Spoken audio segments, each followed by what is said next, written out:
Hi అండి. నమస్తే. Welcome to ఐరో హోమ్ స్టైల్ కుకింగ్. ఈరోజు అమ్మాయిలకి చాలా ఉపయోగపడే ఆయిల్ గురించి నేను చెప్తున్నాను. ఇది ఇంట్లోనే ఈజీగా చేసుకోవచ్చు అనమాట. హెర్బల్ ఆయిల్ని మనం ఇందులోనే ఎటువంటి కెమికల్స్ లేకోకుండా మనం ఇంట్లోనే ఈజీగా చేసుకోవచ్చు. మనకి దొరికే వాటితోనే చాలా సింపుల్గా చేసుకోవచ్చు. ఇంకా లేట్ చేయకుండా ఎలా తయారు చేయాలో చూద్దామా మరి. స్టవ్ ఆన్ చేసి కడాయి పెట్టుకొని నేను 1 లీటర్ కొబ్బరి నూనె వేసుకుంటున్నాను. అలాగే గిన్నె అనేది చాలా దలసరిగా ఉన్నది తీసుకుంటే మనకి మాడిపోకుండా ఉంటుంది. అలాగే 3 స్పూన్లు మెంతులు వేసుకుంటున్నాను. అలాగే 1 కప్పు కరివేపాకు వేసుకుంటున్నాను. 1 కప్పు మందారం ఆకులు వేసుకుంటున్నాను. 2 కప్పులు బ్రింగ్రాజు వేసుకుంటున్నాను. అంటే గుంటగలగరాకులు అనమాట. అవి ఒక 2 కప్పులు వేసుకుంటున్నాను. అలాగే నేను ఇప్పుడు ఇందులోకి 1 కప్పు ఉసిరికాయలు కూడా వేసుకుంటున్నాను.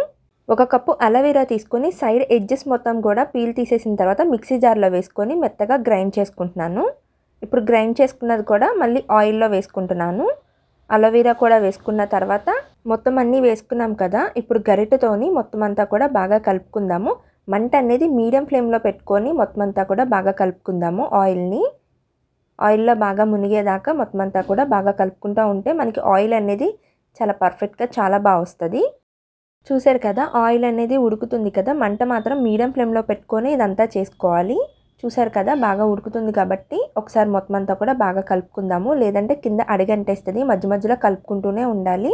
చూసారు కదా, మనం వేసినవన్నీ కూడా ఇంకా గ్రీన్ కలర్లోనే ఉన్నాయి. ఆయిల్లో బాగా ఫ్రై అయితేనే మనకి ఆయిల్ అనేది బాగా ప్రిపేర్ అవుతుంది. మీ జుట్టు ఒత్తుగా పొడుగ్గా ఉండాలంటే నేను చెప్పిన విధంగా ఆయిల్ని ప్రిపేర్ చేసుకోండి. నేనైతే చిన్నప్పటి నుంచి ఇదే ఆయిల్ అనేది అప్లై చేసుకుంటూ ఉంటాను. నా జుట్టు అయితే పొడుగ్గానే ఉంటుంది. అందుకే నేను కూడా మీకు చెప్తున్నాను అనమాట. తప్పకుండా నేను చెప్పిన విధంగా ఆయిల్ని ప్రిపేర్ చేసుకొని చూడండి. మనం ఇందులోకి వేసిన ఆకుల్లోని అలోవెరాలోని తేమ శాతం ఉంటుంది కాబట్టి ఆకుల్లో ఉన్న తేమ శాతం మొత్తం ఇంకిపోయేదాకా మనం ఆయిల్లోని ఇవన్నీ కూడా ఫ్రై చేసుకుంటూ ఉండాలి. చూసారు కదా, ఆయిల్ అనేది గ్రీన్ కలర్లోకి చేంజ్ అవుతుంది. ఇంకొంచెం ఫ్రై అవుతూ ఉండాలి ఆయిల్లోనే. మంట అనేది మీడియం ఫ్లేమ్లో పెట్టేసుకొని ఫ్రై చేసుకుందాము. చూసారు కదా, ఆల్మోస్ట్ రెడీ అయిపోయింది. మనం వేసిన ఆకులన్నీ కూడా బాగా డ్రై అయిపోయినాయి కదా. చూసారు కదా, ఆయిల్ అనేది కూడా బాగా గ్రీన్ కలర్లోకి చేంజ్ అయిపోయింది. ఇంకా స్టవ్ అనేది ఆపేసుకుంటే ఆల్రెడీ ఆయిల్ అనేది వేడిగానే ఉంటుంది కాబట్టి ఇంకొంచెం మనం కట్టేసిన తర్వాత కూడా ఇంకొంచెం ఫ్రై అవుతుంది అనమాట ఆయిల్. సో అందుకే ముందుగానే కట్టేసుకుంటున్నాను.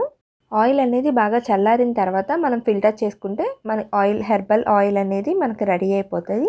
చూసారు కదా ఎంత చక్కగా వచ్చిందో ఆయిల్ మనకి. ఇప్పుడు నేను ఫిల్టర్ చేసుకుంటున్నాను.